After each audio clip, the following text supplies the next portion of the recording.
Pada kesempatan ini saya ingin menginformasikan kepada hadirin bahwa program studi televisi dan film Fakultas Ilmu Sosial dan Politik Universitas Tama mendapatkan hibah kerjasama Smart Kelola Produksi Video Pembelajaran Microlearning Platform Merdeka Mengajar.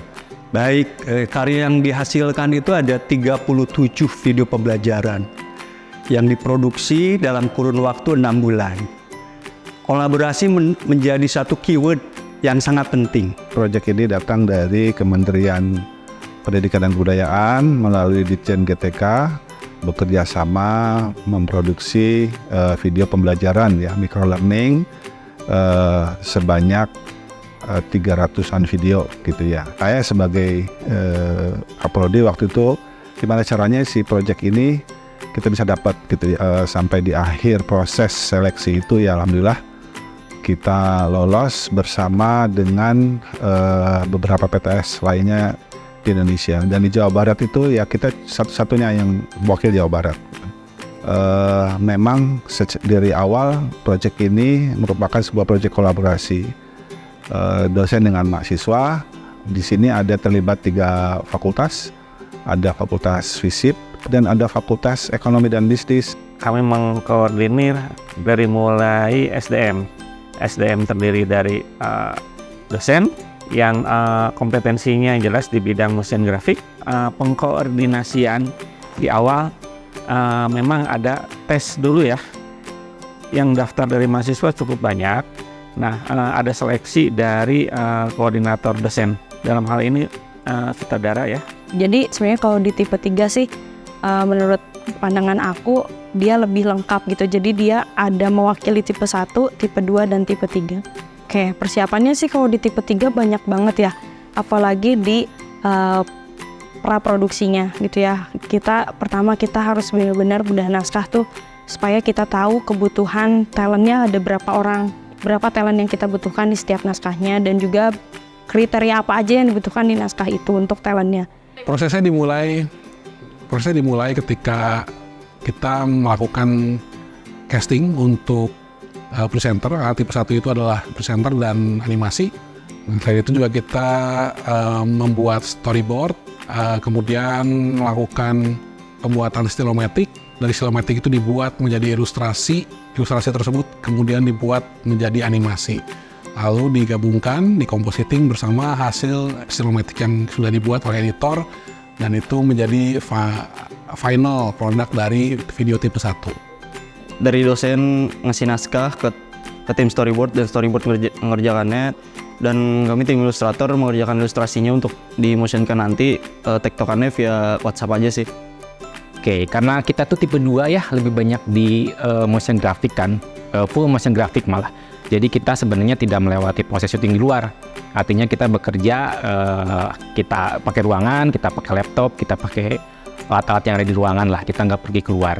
Dan untuk persiapan yang lainnya mungkin dari Kemendikbud itu kan dikasih sebuah pedoman atau panduan tuh. Nah itu dipelajari dulu bagaimana si style ilustrasinya, terus warnanya, color palette. Betul, ada proses seleksi dulu dengan mereka memberikan CV. Selain CV kan juga ada tanya kesanggupan ya, mereka mau apa enggak nih sampai berapa bulan ke depan untuk fokus dan konsisten di proyek ini gitu. Untuk proyek pertama ini merupakan proyek yang benar-benar oke sih, menyenangkan, gak gitu pressure karena emang kayak kuliah biasa gitu, walaupun dikejar deadline tapi masih bisa menyesuaikan sama waktu kuliah. Jadi udah UAS, PPU kita belum banyak bisa bergerak dan baru bisa bergerak setelah PPU selesai, dan itu memang sudah melewati batas awal gitu ya. Ternyata nggak gampang nih mendapat persetujuan dari bedah naskah untuk bisa setuju itu, karena ada validatornya, ada 3 atau 4 orang ya. Kalau satu nggak setuju kita belum bisa bergerak. Storyboard artist itu kita bikin gambar, memvisualisasikan teks yang ada di naskah menjadi gambar cerita gitu. Tantangan yang lebih besar lagi adalah menentukan jadwal syutingnya, karena sekolah itu juga ternyata kegiatannya banyak gitu ya. Sekolah PAUD itu kegiatannya juga banyak banget, baik itu kegiatan untuk anak-anaknya atau kegiatan untuk guru-gurunya sendiri. Koordinasi dan komunikasi itu jadi hal yang penting banget dalam memproduksi video tipe 1 ini, karena nggak bisa kita 100% melakukan apa yang dilakukan di lapangan dalam dunia profesional, tapi juga di sini kita harus bisa ngebimbing mahasiswa ketika mengerjakan satu proyek. Kalau kendala lebih ke lebih ke waktu, karena kita waktunya itu ada dosen yang mengajar juga, mahasiswa pun harus tetap kuliah gitu.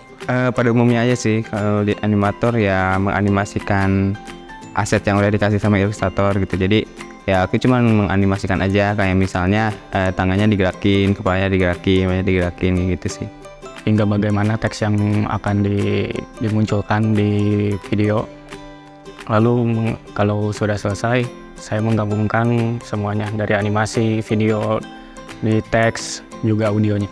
Kesulitannya antara membagi waktu itu sih, membagi waktu antara mereka berkegiatan di organisasi kemahasiswaan yang lain dan juga di proyek ini. Tapi ya, alhamdulillah mereka bisa membagi waktu, dan kita juga sebisa mungkin tidak mengganggu proses mereka sebagai mahasiswa ya. Kan intinya mereka di sini belajar, kita nggak mengganggu itu, tapi mereka juga bisa belajar banyak nih di proyek ini gitu. Udah pasti ada, mulai dari laptopnya yang mulai nge-lag gitu kan, lemot, terus penyimpanannya gitu.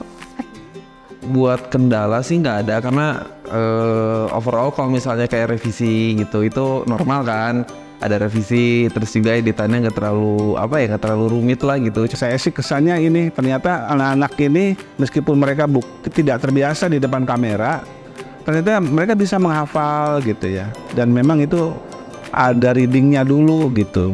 Dan ya saya sangat terkesan sekali respon dari sekolah-sekolah yang memberikan respon positif lah buat kita. Di awal sih pasti mood ya, harus bagus. So storyboard tuh harus emang kita pikirin visualnya. Jadi kayak kalau kayak gini bagus gak ya? Kalau kayak gini bagus gak ya? Ya berkesannya juga bisa banyak ketemu orang-orang lagi, ketemu guru-guru yang mungkin kita lihat ya udah guru yang ngajar aja, tapi kan ternyata enggak gitu. Jadi guru tuh juga nggak mudah ternyata, apalagi untuk guru-guru PAUD gitu ya. Saya jadi ketemu karakter-karakter yang lain juga gitu ya, macam-macam karakter. Ada yang udah jago, ada yang masih belajar. Saya sih ingin menyampaikan bahwa ya teman-teman mahasiswa itu keren-keren dan benar-benar punya semangat belajar gitu ya. Punya kesalahan, membuat kesalahan itu malah nggak nyerah ya, tapi tetap mau belajar aja terus gitu, mau diberesin nih proyeknya. Kalau kesan sih bersyukur gitu bisa ada di proyekan ini, buat nambah-nambah portofolio juga, buat nambah-nambah jajan gitu ya di sela-sela kuliah gitu.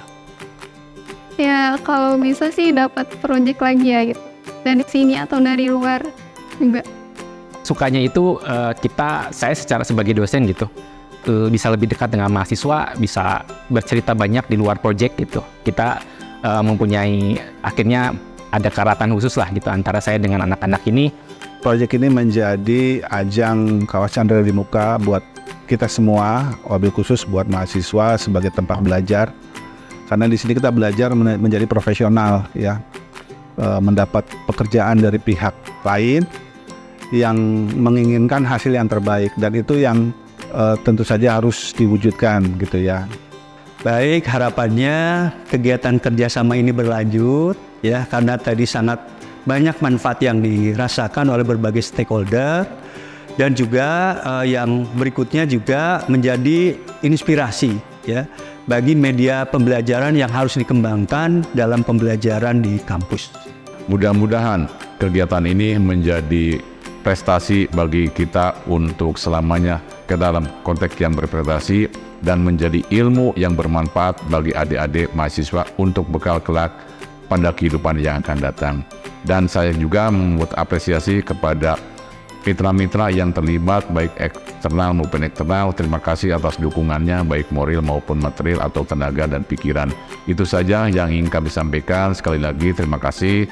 Wassalamualaikum warahmatullahi wabarakatuh.